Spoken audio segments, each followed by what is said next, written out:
Maaaring baligtarin ang sinabi ng nobelisang Charles Dickens para sa ating kasalukuyang kondisyon. It was the worst of times, it was the best of times. It was the age of foolishness, it was the age of wisdom. Ang Likhaan, University of the Philippines Institute of Creative Writing, ay naglalabas ng webinars para sa patuloy na diskusyon ng usaping malikhaing pagsulat, panitikan at kultura sa kondisyon ng COVID-19 pandemic. Meron 3 webinars ito, ang Panayam Lecture Series, mga serye ng usapan hinggil sa craft at politics of writing sa pandemiko, ang ganap o serye ng literary readings, at ang Interdisciplinary Book Forum, ang talakayan ng isang bagong libro ng UP Press ng mga panelists mula sa iba't ibang disiplina. Kasama ang Filipiniana Archive o online book sharing platform para patuloy na makapagbasa sa pandemiko, ang webinars ay patunay sa pangangailangang magpatuloy ang panitikan at panulat na Filipino, lalo na sa panahon ng pandemiko, na ang panitikan ay esensyal at vital na gawain, lalo na sa panahon ng pandemiko. Nanguna ang Likhaan sa pamamagitan ng website ito, ang panitikan.ph, para ang kanyang mga aktibidad ay mayroong online output. Sa ilalim ng programang Literature for Social Development, maaaring tignan ang mga dokumento, proceedings at video ng UP National Writers Workshop, ng Amelia La Peña Bonifacio Basic Writing Workshop, ng mga dokumentaryo ng senior writers ng bansa sa Akdang Buhay, ng 𝗩𝗏𝗶𝘃 Seminar Workshop for the Teaching of Creative Writing, ng Saling Panitik, Bienvenido Lumbera Seminar Workshop for Translation, ng Madrigal-Gonzalez First Book Award, ang Likhaan o Journal of Contemporary Philippine Writing, at ang Interdisciplinary Book Forum. Maaari rin makapagpasa ang mga manunulat ng kanilang biography at sample works para sa author section. Inaasahan naming maging mahalagang tulong din ang webinars at website ng Likhaan sa mga guro, estudyante at nagmamahal sa panitikang Filipino. Sinasabing writers write in retrospect, kung kailan tapos na ang trauma, kung saan may nilay na sa naganap. Pero meron din sa ating panitikan ng mga manunulat na nagsulat ng ATM o At the Moment, ang Florante at Laura bilang proto-komentaryo at ang mga nobela ni Rizal bilang direktang pagsasakdal sa kolonyalismong Kastila, ang mga sarswelista ng Tagalog seditious plays laban sa kolonyalismong Amerikano, ang mga manunulat ng literature of circumvention, protest at underground writings sa panahon ng diktaduryang Marcos ang ilang halimbawa. Ano pa man ang desisyon ng mga manunulat, ang mga programang online ng Likhaan ay patuloy na magiging lunsaran ng mga talakayan at panitikan testamento ng ating panahon at pagdanas sa pandemiko. Mabuhay ang panitikang Filipino, mabuhay ang manunulat na saksi at tagaulat ng ating panahon.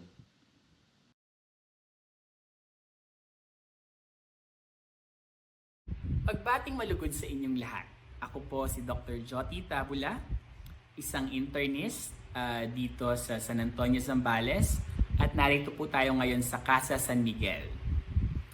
Welcome sa isa na namang serye ng ganap ng UP Likhaan na may temang Hilam at Hilom, Doctors Writing the Pandemic, na naglalayong isa teksto ang kahinaan at kabayanihan ng mga frontliner, lalo ang mga doktor.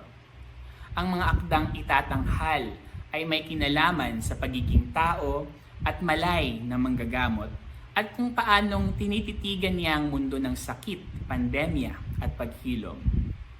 Sa UP College of Medicine may taunang selebrasyong tao rin pala. Isang gabi ng paghuhubad sa white coat at paglalabas ng mga natatagong talento tulad ng pag-awit, pagsayaw at iba pa. Ngunit maliban sa pagsasayayang testamentong kahit ang manggagamot ay may pakinabang sa sining at nakalilikha ng sining. Ang sining bilang nakagagaling na praktika at karanasan, ang sining bilang lunsaran ng natatago at naglilihim na galing at talino sa kaibuturan ng tao. Hilam at Hilom. Base sa bokabularyo de la lengua Tagala, ang hilam ay marka sa katawan tulad ng nunal. Yayabong ang kahulugan nito sa UP Diksionaryong Filipino at narito ang mga bagong kahulugan. Una, mantsa sa balat, kadalasan sa mukha. Ikalawa, pananakit ng mata dahil sa usok o singaw. At ikatlo, pagiging labusaw ng tubig o pagiging malabo ng tubig. At hilom, ang ibig sabihin ay lunasan ng kahirapan sa pamamagitan ng pagbibigay ng isang bagay. Sa kasalukuyan, ng isa sa pinakamadalas na gamit ng hilom ay ang paggaling ng sugat. Ang dalawang salitang ito, laking kinalaman sa mga frontliner tulad ng mga doktor na naghihilam sa mukha dahil sa matagalang gamit ng face mask o tinatawag na contact dermatitis o maskne. At umihilam ang mata dahil sa ilang oras ng pagsusuot ng face mask na nagdudulot ng kondisyong MAID o mask-associated dry eye. Gayunpaman, hindi balaki ng mga ito, ang maskne at MAID, sa patuloy na serbisyo ng mga frontliner. Mapapanood natin sa seryeng ito ang grupo ng mga doktor manunulat. May taga Zambales, NCR, Batangas, Iloilo at Cotabato. May taga lungsod at taga probinsya. May medical oncologist, internist, OB-GYN, neurologist at gastroenterologist. Kaya namang tumataya akong malawak ang danas na maibabahagi sa mga tula at sanaysay sa seryeng ito. Ang lahat ng Dr. Writer na naririto ay kabilang sa 2020 at 2021 CNF Writing Workshop for Doctors ng 𝗩𝗶𝘀𝗶𝘀 Santos Creative Writing Center ng De La Salle University bilang workshop panelist o fellow. Kaya naman sobrang excited na mapanood natin sila isa-isa. At bago ko tuluyang ipasa ang tutok ng kamera, hayaan ninyong ibahagi ko sa inyo ang isa kong tula na pinamagatang Frontliner. Frontliner. Nagising akong gusto kong maging tambay isang Lunes sa kasagsagan ng pandemya. Yakapin ang unan, magtaklob-kumot sa uyayin ng aircon. Ganito pala ang ginigising ng kalapit ng sinag ng alas 9. Nakasanayan ko kasing inuulirat ng istorbong tilaok ng alas 5. Mangingimay ang kama sa higa ko. Pupungas-pungas akong tutungo sa kusina. Aba, handa na ang agahan, ang samyo ng sinangag. Butil-butil kong nanamnamin ng maingat sa lalamunan. Wala namang hinahabol na kalam ng tiyan. At pritong tinapa. Masinsin kong titinikan at pagtatampisawin sa nagsusukang sausawan. Nag-uusok ang halimuyak ng bagong lutong kape. Ganito pala ang lasa ng hindi pagmamadali. Kung may periodiko ng pandemya, babasahin ko hanggang dulo mula umpisa. Partidang walang antipara at sasagutan ng krusigrama. Hugasan ko ang kutsara, tinidor, plato, at paglalaruan ng mga bula sa lababo. Saka magsusuroy-suroy sa kwadradong hardin ng rosas, 𝗩𝗶𝘀𝗶 at orkidyas. Kinin ko ang bansag na plantita. Bubulungan ko ang naglalagasang dahon, ang tangkay, ang nagsasangang ugat, ang uod na parang matatalik na kaibigang matagal nang di nakadaupang palad. Baka sakaling mamulaklak sila sa susunod na buwan.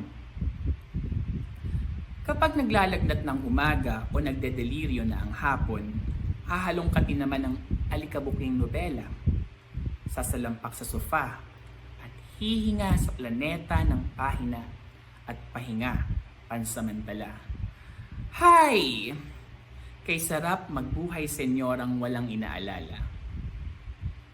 Nagising akong gusto kong maging tambay isang Lunes.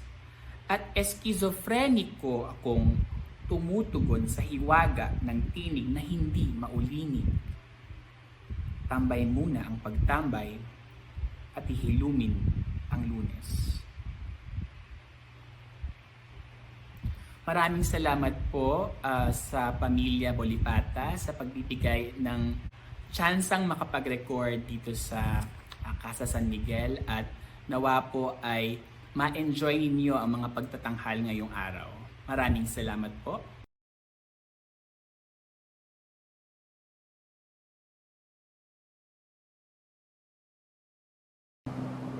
Hi, I'm Lance Catedral.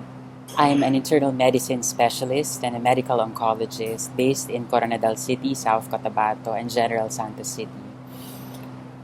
I'm sharing the piece I wrote when I was in my first year of residency in internal medicine, and this piece has been published in the Anthology of Medical Anecdotes, edited by Dr. Joey Tabula, entitled From the Eyes of a Healer.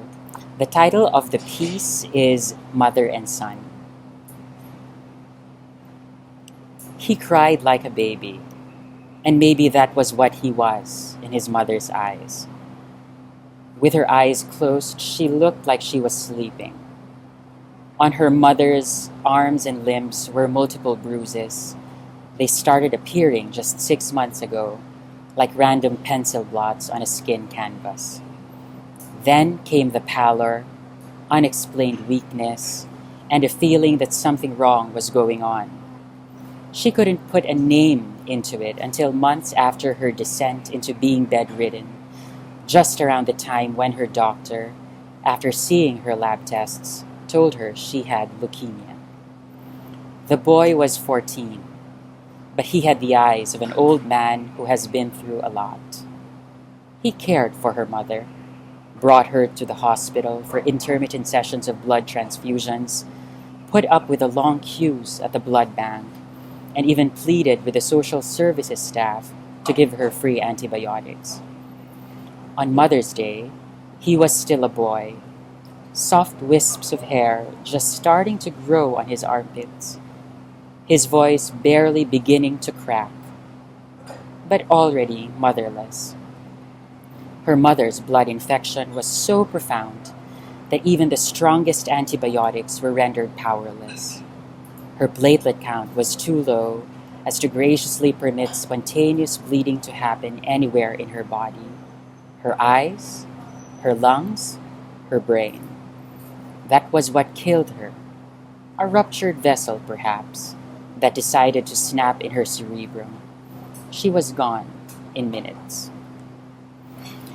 As he grieved and sobbed and wished that this was all but a dream, IV lines were still attached to her mother's veins, made fragile by many sessions of chemotherapy.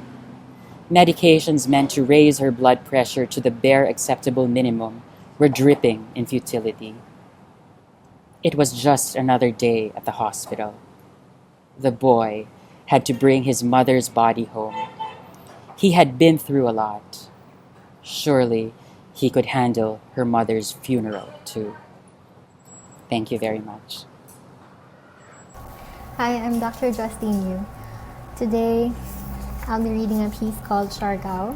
It's a little bit about my grandfather who passed away in 2016. I chose to read this piece because I know that a lot have lost loved ones in the past year. And it's also a travel piece, which is something that we can't do physically right now, but we can always travel through our memories. Okay. 𝗩𝗃𝗃. In 1948, Lolo Bob traveled by sea, land, and sea again from Dumaguete, Negros Oriental to San Benito, 𝗩𝗃𝗃 Island, where he would teach at the high school. He was 25. In a letter dated June 30, 1948, he wrote, "Dearest Ma and Pa, we're here at 𝗩𝗃𝗃 Institute at last. What we see here has been beyond our wildest expectations. Without scrutinizing every detail, the place is beautiful, a regular South-to-Sea island. There is no wharf, and we waded part of the way to shore. We were just like a bunch of missionaries when we arrived. There was quite a crowd on the beach. There are a few small islands around. The sandy beaches over this part is cream-colored, the first time I have ever seen such kind of beach. There is a very healthful sea breeze. I hope my health will improve." Years later, over Sunday breakfasts, he would tell us stories of diving into pristine waters and learning to surf on circular wooden boards. Someday, I thought, I would do that too. He passed away at 93. I felt like a ship who lost its moorings, like a compass without a magnet. He was our true north. When we doubted ourselves, he lent us courage to trust our decisions. When we failed, we came home and he quietly gave us space to recover. I was heartbroken that I would never hear his voice again. 4 months after his death, on what would have been his 94th birthday, I went to Siargao on my own, my first solo trip, to make my mourning tangible and, in a way, final. It wasn't as hard as in 1948, a plane ride from Manila to Cebu and Cebu to Siargao, a stay at a chill Airbnb in the quiet northern town of San Isidro. I made the acquaintance of other introverts who spent their mornings swimming or surfing and their afternoons reading. I went surfing with a local guide. It was my first time to try surfing in the unrelenting Pacific Ocean. The first morning was spent struggling against the current, made strong by the amihan winds. I was just trying to make it to the horizon. At one time, the distance between me and the shore and me and my guide out in the waves were the same. I thought, should I swim to land or try again? I tried again. By the second morning, the winds had calmed down and I was able to enjoy a few rides. Standing on the board with the wave beneath me felt like nothing else I've experienced.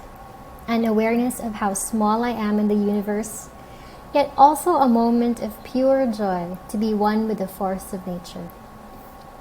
The third day, I was sore and couldn't paddle anymore. I decided to drive south to General Luna to meet a friend I hadn't seen in years. The last time I drove a motorbike was 10 years ago on brief trips to 𝗍𝗀𝗃 during archery training.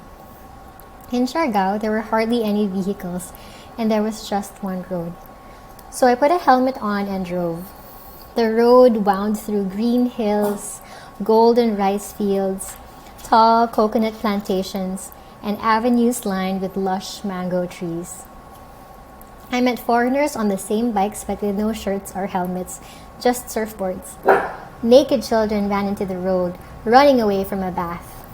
Dogs strolled lazily along the middle of the road.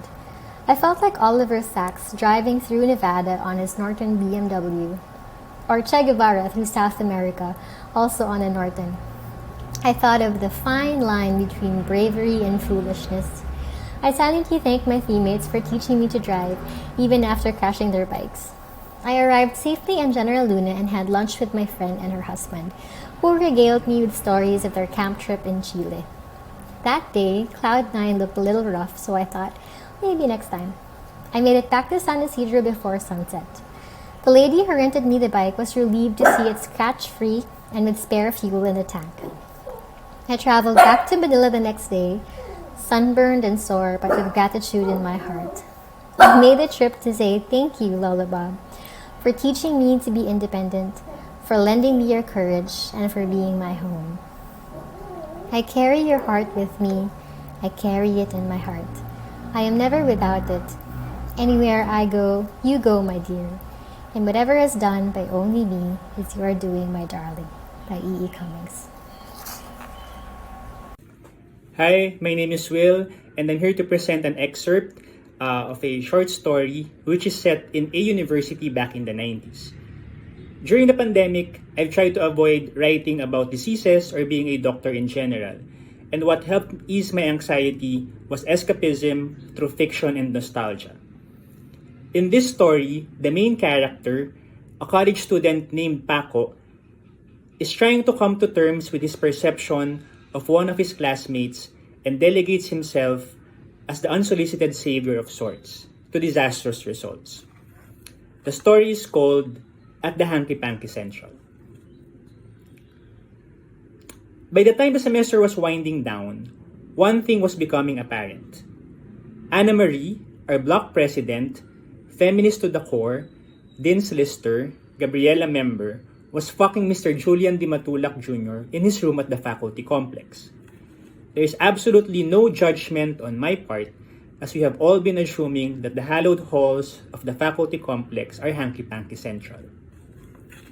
I, for one, have had my episodes of hurried unbuttoning and frantic unzipping in one of the professor's rooms. At one point, my dick almost got lacerated when I zipped up my pants too rapidly because a student, 𝗍𝗲𝗏, was knocking on the door at the ungodly hour of 8 p.m. to protest the B- that he got. I would never be able to justify to 𝗍𝗲 why I was drenched and panting, so I hid under the table. You would not believe the amount of unchecked essays, class cards, and other useless crap piling up under those tables. The point of contention then was not that Anna-Marie was having sex with our professor, but that her lewd, disgusting actions were utterly incongruent with her 90s angry woman feminist views. No Eleanor Roosevelt/Alanis Morissette quoting factory would so unabashedly lust over a total loser. That total loser being Jules 𝗍𝗲𝗏𝗀. The first day he walked in, I have already noticed the slobber, the flush, the dilated pupils of the smitten Anna-Marie. She has decidedly ignored all the boys in our block, all of us well-built, chinito, Lacoste-wearing, basketball-playing dudes who drive our dad's spare, dilapidated Honda Civics on our way home to our gated subdivisions after spending our parents' money in jazz rhythms. In the few semesters that I've known her, I have judged Anna-Marie to be a lesbian, so it was quite fascinating that she has been all googly eyes at Jules. Jules, the nickname alone makes my skin crawl, was a notorious character this side of the university. The way he massaged his mustache as he listened to our recitations, or how he smiled and showed off his nicotine-stained teeth to charm my classmates, or grunted to express disgust at our lazy essays. He liked wearing a thin-fitting green polo every day, making no effort to hide the beer belly and the beginning gynecomastia of a middle-aged professor. Two things disqualified him, though, from being a total gin-guzzling, gun-waving kontrabida sidekick caricature. He spoke perfect English in a soothing, almost hypnotic voice, and he never wore any Saudi gold jewelry around his neck. Jules obviously reminds her of her father. Tom, one such chinito, Lacoste-wearing, etc. blockmate, once told me as we were queuing for isaw. She obviously misses her father back in Naga. She must never have left town before attending college, so he could be playing the role of a substitute male figure for her unhealthy cathexis-tether object of fascination encroaching on. Tom was a psychology major and he really took these terms to heart. All those activisms, Tom continued, those memberships in cultural organizations, these participations in fundraising events for the benefit of street children, stray animals, and battered women, all those books she lugs around with a cover on display for everyone to see, faux academic literature about martial law and the suppression of the freedom of the press, all those. At the moment, Tom is still in that isaw line, ranting and spewing his psychological anamnesis of Anna-Marie for anyone interested to listen. While I am finishing this cigarette on the terrace of my dormitory, alone, racking my brain and asking why, on 3 separate occasions at 6 p.m., I've seen Anna-Marie de los Santos, precocious, beautiful, strong, walking up the stairs of the faculty complex to enter the room of one greasy, fetid breath, Jules 𝗍𝗲𝗏𝗀𝗏𝗏. Thank you. Most people do not realize that doctors are wounded healers, confronted with different maladies every day, forced to look at death in the eye like soldiers in a battlefield. And amidst all these, they need to keep a brave front, a calm demeanor, and a sensible mind. How often do I hear from my colleagues, nakakapagod na maging matapang, nakakapagod na maging doktor. Literature in the time of COVID-19 has helped me heal myself by excavating through past wounds and transform them into beautiful scars in the form of poetry. Today, I will present two of my poems, both written in retrospect. The first was published in Any Journal this year, written from the perspective of a patient. The other poem I wrote recently was a letter by a heartbroken doctor to her patient. An Epiphany in Jardin de 𝗩𝗡𝗂𝗍𝗔. To be honest, I have never seen art until pink tulips danced before my eyes as I lay on a cool bed, consciously sedated. While purple pansies randomly pranced, forming a familiar face, as each cut pierced like fine brushstrokes would to the soul. I never truly understood art until all these tubes transformed delicately into daffodils, when weeping mysterious became convoluted drips that hydrate, giving life to my undernourished veins. I clearly remember standing on a bridge in my gauzy green frock, open-backed, eyes closed, shaking, taking it all in. For once, I became part of the scene. What is art but to see? What is to see but to be healed? To my patient who died on Christmas Day, I see a sparrow outside our door, and I remember you who died on Christmas Day. Whisked off like clouds in your cotton sheets, while fluids pushed wide your dried veins. In vain, a flock of birds flew against the wind. The weight of your legs were pinned down by a wretched wrestler of dreams. Your spirit was edematous with longing to be freed.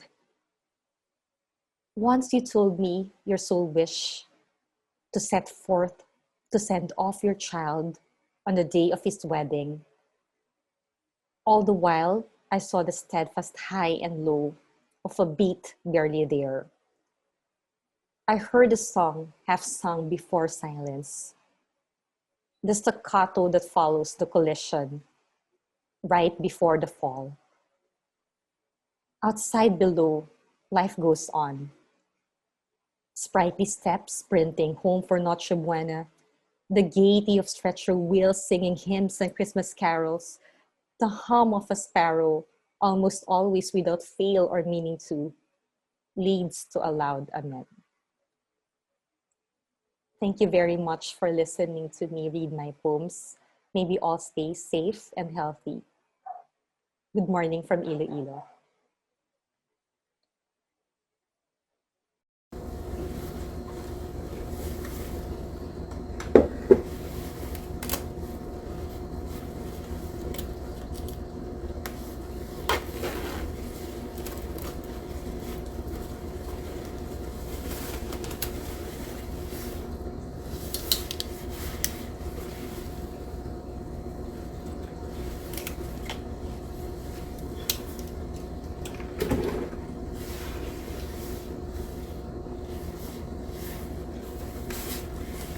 March 16, 2020. Our country goes into enhanced community quarantine. No one may leave their house unless they hold their quarantine pass and only to go out for essential goods. We continue to work. We learn how to don, wear, and take off our personal protective equipment. The masks start to rub on my cheekbones after many hours. I am drenched in sweat every time I operate. These suits are unforgiving of your insides as they vigilantly try to protect you from the outside. As the weeks pass, I realize that supplies are dwindling. I worry about the operating room staff that I work with. I decide to ask a couple of friends to chip in to buy reusable PPEs so that I could give the OR staff a lifeline just in case supplies run out. So I mentioned this plan to a high school classmate in the US. Her country is also convulsing with COVID-19, but she quickly says, "Leave it to me." And hours later, on what would end up to be Easter morning, she writes back, I have raised X amount in US dollars. I will send it to you. Please buy the PPEs for your staff. She had written to our other US-based classmates and had dubbed it the Easter Project. In a matter of hours, she had raised enough money that allowed me to buy reusable PPEs for the staff. There was a lot of staff given protection that day. I couldn't help but tear up with the immeasurable kindness. This was my reply to my US-based classmates. COVID-19 has foisted a new normal for healthcare workers. We wake up daily to the intimacy of fear. It isn't an in-your-face screaming horror. It is rather an insidious vapor that permeates your waking hours. Will I catch it? Will I bring it home? Will I infect my family? Will I survive it? I wouldn't call it bravery, that which makes us go to work daily. I would call it doing what we must do, because that is what our training expects of us. We didn't spend so many years studying to cower away now or to make excuses. The power of doing right compels us past the fear. In an equitable world, the armamentarium needed to overcome this disease should be available and shared, but it isn't. Supplies are running low, and sadly, our country mixes politics with pandemic problems. I want to thank you for being my old normal. And you're probably saying, what's that? Well, the old normal is this: the strength of school bonds, the durability of concepts such as fidelity to duty and love of simplicity, the gift of reaching across time and distance and still finding hearts willing to share. My old normal is saving me in my new normal. It is saving my team of nurses who may be feeling the administration cares little for their sacrifices, but I want them to feel as valued as they truly are. Because we will not reach the end of this pandemic if we don't ensure that all of us are safe together. So thank you for being the bedrock of my old normal. Thank you for girding me up for a battle that can be won if we start at the basic, protecting the last line of defense. We aren't really the frontliners. You are. By staying home, by taking steps to decrease your exposure, by keeping safe. And if still those methods fail and you find yourself sick, then we will be here. We will hold the line at the end. I am 𝗪𝗀 Castillo, a doctor working amidst this pandemic, and I wrote that piece, which is part of a longer essay entitled Pandemic Pandesal, Notes from the Delivery Room, at the beginning of this pandemic last year. It has been quite a journey.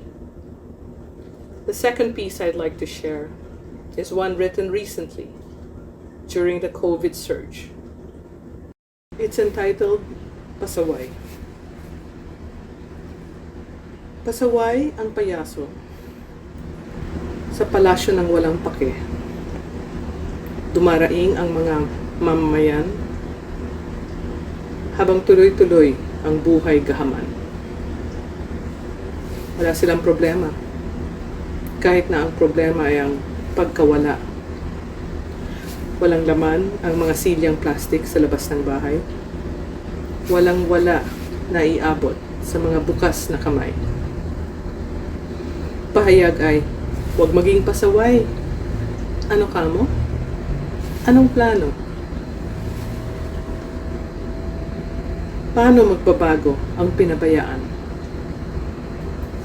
Walang tulong, ayuda, serbisyo, benepisyo. Walang kwenta, pera, simpatiya, 𝗩𝗶𝗀𝗶𝗹. Bakit ipinipilit ang solusyong maliit sa problemang malaki at ganit na ganit.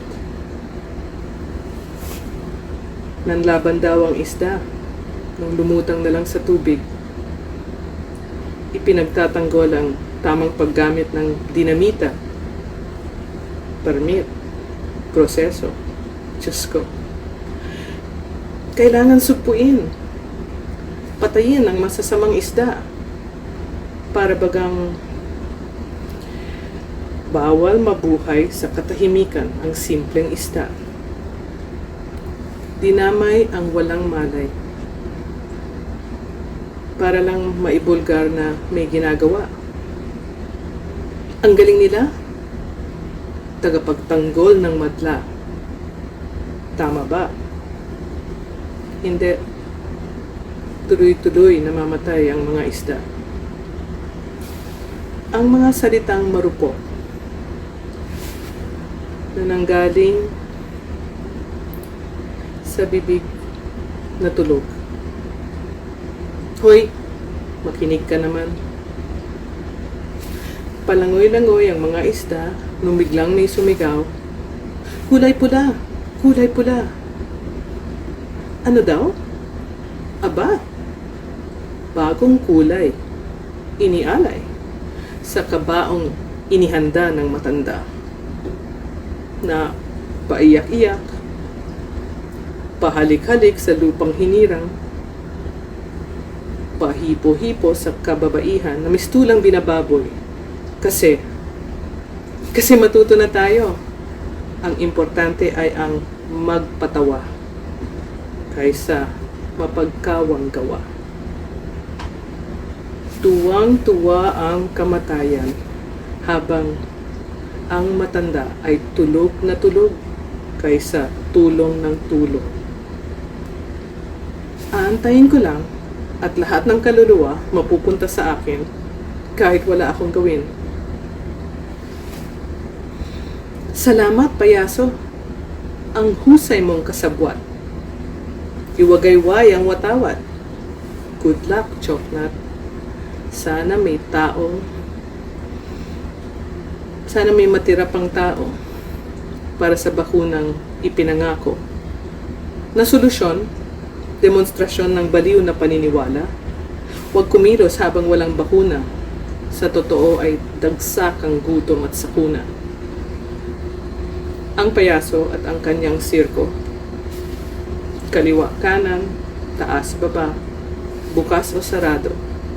Ano ba talaga ang plano? Sa mga oras ng panganib, may batang hindi na makatulog sa gutom. May magulang hindi na makatulog sa takot. May doktor hindi na makatulog sa pagod. Buhay pa ba kaya ako bukas? Pasaway ang payaso sa palasyo ng walang pake. At tulog na tulog. Durog na durog. Bugbog na bugbog. Pakiusog nga ang payaso. I'd like to thank the CAN, the UP Institute of Creative Writing, for this opportunity to share our perspectives during this pandemic. Thank you, and stay safe.